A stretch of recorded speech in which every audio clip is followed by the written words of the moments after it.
Hi guys, welcome. Today we're going to do a tutorial on how to connect your DJI controller to an iPad. And I struggled with this. I watched a video on it, got the right components, and then had a struggle. Now, I'm not saying this just so you watch till the end.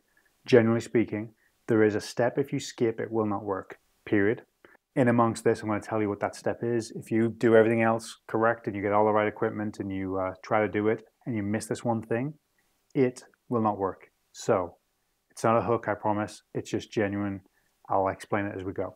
So one, we'll start off with the equipment that you need to get this, the process to set it up, and then I'll show you in action and we'll get the drone working, not flying because we're inside, but I'll get it fired up so then you can see it in action. So we're going to go handheld for a second with my DJI Pocket 3, and we're going to get a little bit closer to the action and see exactly what we have going on here and what equipment you need. So come with me. Okay, so up close here, we have our iPad that has plenty of fingerprints on, and you can see our ring light. The controller, I'll tell you this setup that we have, all you need is iPad, controller, and a cable. That's it. And all you want, so say you can rest this on a table, you can hold this in your hand, and you just need a cable between the two. Great.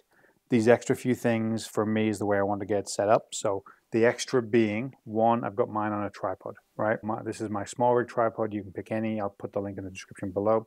I've got a claw here, which is also Smallrig. So a claw clamped to quarter 20 right here, which is also on a bracket.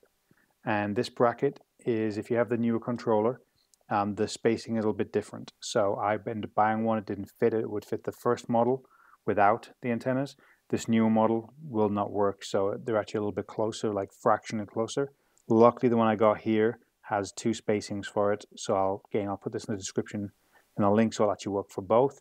So I needed this, I needed that, and a tripod, as well as something to hold my iPad, which for me, I got the Ulanzi one. It's got a Arca Swiss on the bottom. It has a cold shoe at the top, and it is metal construction. I just didn't have one, needed one, so let's get iPad. So with the iPad on, the other thing I needed was my case did not fit a mount like this. So I had to get a new case that was just simple rubber. Again, I'll put the description for this one. My other one's a little bit thicker. It's got magnets in and this, that, and the other. It's like a more folio type. Here we go. And then the last thing is you'll need this app. It's called ORION, O-R-I-O-N. And it looks like a little old school TV. Here's your setup. Go into the ORION app. Doesn't matter when you do this, but you definitely want to go into it and launch it. It's free. There's a paid version, but whatever. Then you're going to connect it. So it's telling me my port's over here. It's not over there. Touch it right there. The cable you need. This one is the most important one of the bunch. It's by UGreen. And essentially it's a HDMI receiver. On the end is a USB-C. You can also have USB-A, but obviously for the iPad you need C.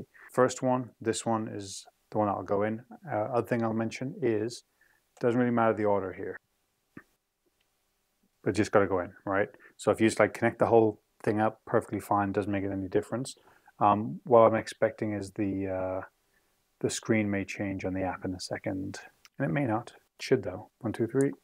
Okay, let's close out of ORION. I think I was a little bit confused the first time. So it can definitely be finicky, but I'm expecting the screen to change. If it doesn't, fine. It will in a moment. And then the second cable is USB-C to HDMI, and then you're going to plug your HDMI cable, put these two together. Try and do this one-handed is not fun. Okay, that was difficult. I had to use two hands. So we've got the two connected up now. So the step that if you don't do correctly, let's go back here. The step that if you don't do correctly, you can put all this together, and if you miss this one thing, it does not work correctly. You noticed my controller is off. So, right there, controller's off. Needs to stay off until you're ready. That's the last thing you do is turn this on. If you have this on, connect this up, have the app all launched, or even don't have the app launched, it doesn't work. It doesn't connect. So, let's see. Now, typically, this blue screen changes into like a colored one. Curious to see if it works, because this is finicky. And at this point, I'm going to predict it's not going to work. No. Okay. Attempt 1 failed. Let's redo that. And this is why it took me like many goes to get this process down, and even in this instance it didn't work correctly.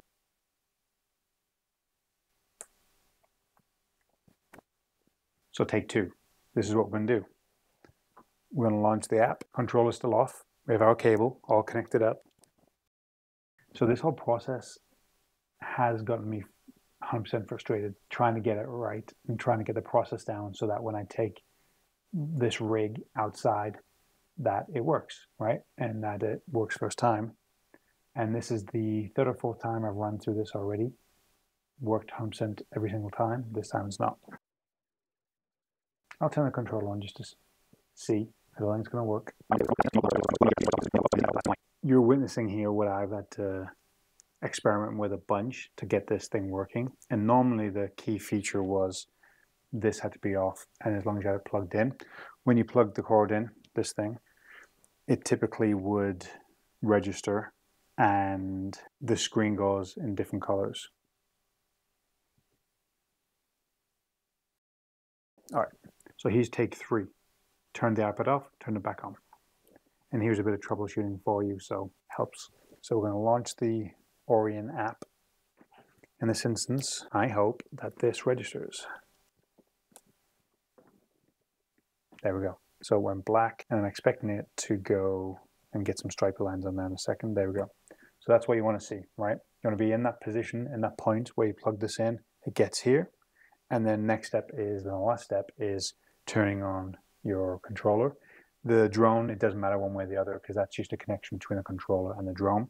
So let's go. Let's get a better shot here. The app launch, and then you'll see the screen go white in a second, or black and then white, with like the DJI stuff. There we go. So if you haven't done the update, that's what it looks like.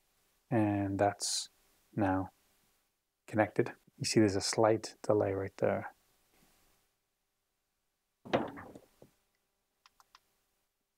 And while we're at it, take off. And here we are. So if you can see, there's me, there's the drone. And now if I zoom out, let's do 1, 2, 3. Slight delay, and that's what it looks like. So that is literally my drone view coming through the iPad. Now obviously my iPad is touchscreen, but none of your features of your controller will work on the touchscreen. It literally just capturing the image, and that's it. So if we go down here and let's just say we want to do, there we go. So that's the 3x camera right there. It's probably thinking what the heck's going on. But there we go. So that's how it's connected up. You saw a little bit of troubleshooting there, but I eventually got it working. The key is this has to be off. That's it. So the app is great, but it's a free app. Not perfect by any stretch of the imagination. So there's our setup right there. Okay, so we found that wasn't a perfect process, which I'm glad you were able to see, and I was able to resolve it. But at this point in time, my drone is connected, and that's what it looks like. iPad's connected, drone's connected. You know, this could be an ideal setup. So again, remember, I said, if you put this on a table and have your drone and whatever and the cable, great. But here you could have a stable platform to, you know, be very precise with your movements with your joysticks and get a really good image that's practically latent free, very split second. And you're not obviously going to be doing FPV quick reaction stuff with this setup because that's too much of a delay for the quick reaction, you know, type of flying.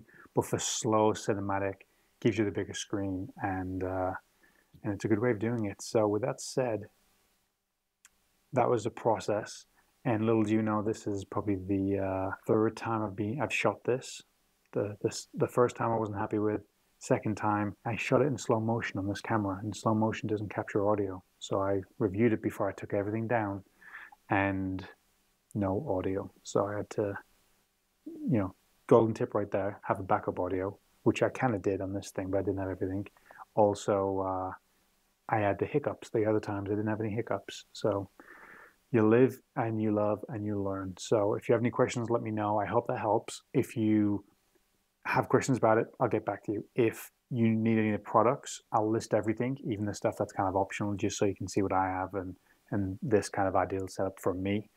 And then also let me know if it works, let me know if you like it, let me know if you try it and you didn't like it. I'm just curious to see what people think, and I'll link the original video in the description below so you can see what I was referencing when I first watched it, and obviously give the guy credit for that one tutorial he did that helped me with this setup. But it's cool, and I think a lot of people could benefit from it. I think I may have helped someone out there avoid a lot of the frustrations that I went through. Can you hear the drone's fan firing up? Okay. The drone had to go to sleep. If it helped you avoid them frustrations, that's really what I want from this video, and hoped it helped. That's really it. So have a great day. Take care, guys. Bye.